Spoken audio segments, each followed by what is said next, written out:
we've come to the end of a time when speculation in money was profitable.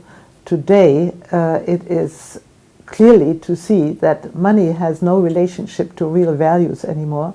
So the clever ones who see the writing on the wall are going into land, and they're buying up huge tracts of land all over the world for absolutely no other reason than to have their money secured.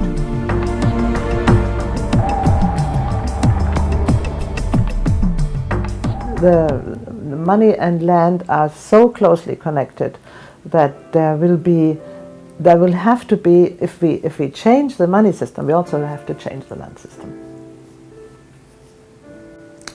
For centuries now, land has been one means of speculation, because people need land for all their activities, so land prices are always rising because land is scarce. I mean, we just have a limited planet for a growing population. That means that there is going to be a pressure on making land available for building, for sports. I mean, everybody basically needs land to live, to eat, to work, and so on. So it is, and all limited commodities are basically up for speculation.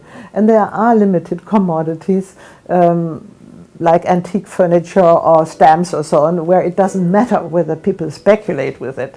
But land, everybody needs to survive. You don't need stamps to survive. And therefore, I think that basically we should take out speculation out of all the things we need to survive. And that is money, that is land, that is food, that is energy and water. And I think that we should organize those things on a regional, on a small enough scale level that people have the feeling they have a possibility to influence what happens in these essential areas in their lives, and that they can influence policy. And in my view, that land is just as essential as air, as water, as food to everybody.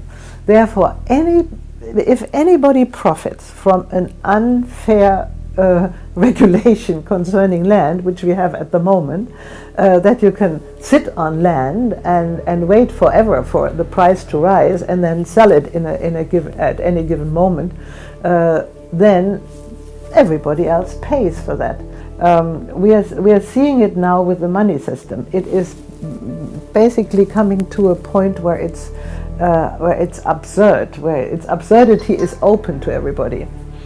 I think we need the euro for international trade, but what we need are special currencies for each country, regional currencies, as we have tried them out in Germany, which will allow people to devalue or to increase the value of the currency according to their productivity, according to their own needs. And we have now designed a currency especially for that purpose, which is based on experiences since 2003 in Germany with one of the most successful currencies we have there, the Chiemgauer. In Germany, we have worked out if we would just tax the increase in value of the land, we could give every young person in Germany a basic income.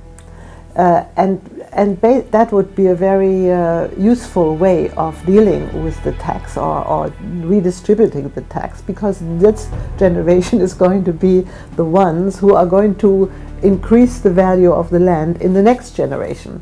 There are many examples in Germany that show that the large majority pays for a small minority which is buying up land that is going to increase in value. Like, for instance, when the Bundesregierung moved from Bonn to Berlin after the reunification of Germany, the area around the main government buildings in Berlin increased in value to such an extent that the whole move of the government could have been paid from just taxing away this amount, this increased amount. Now we don't have that kind of tax yet. And so who profits are the few people, are the few big corporations and land investors who have bought the land before, at the right point after the reunification.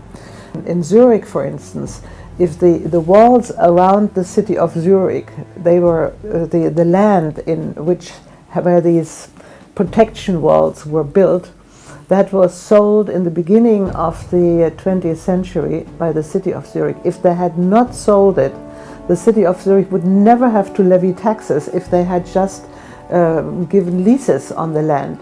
So I think the solution to the land is as simple as the solution in the money system. The land should belong to everybody, and those who use it should pay a fee for the use of it, which then is redistributed to everybody else. And in Germany we actually have a possibility of implementing a solution like that, because we have a special provision that talks about the social responsibility of owning land in our constitution. So if we would ever take that social responsibility serious, we would have to start taxing people who use land. I think the best way to combine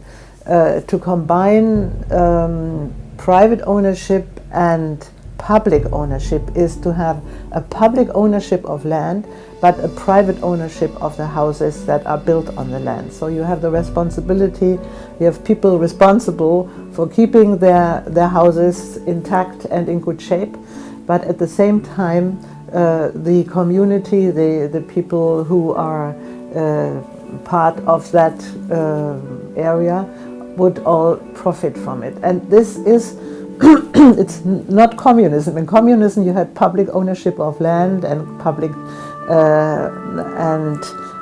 ownership of the buildings. Everything was public, so the profits were also public.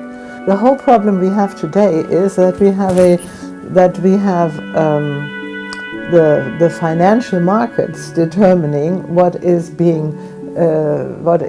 economical and what is not, rather than the politicians, and that makes things much more difficult, because in the meantime we have such an overwhelming wealth in the hands of very few people that they basically we have something today like a financial oligarchy that rules basically the world and for its own interest.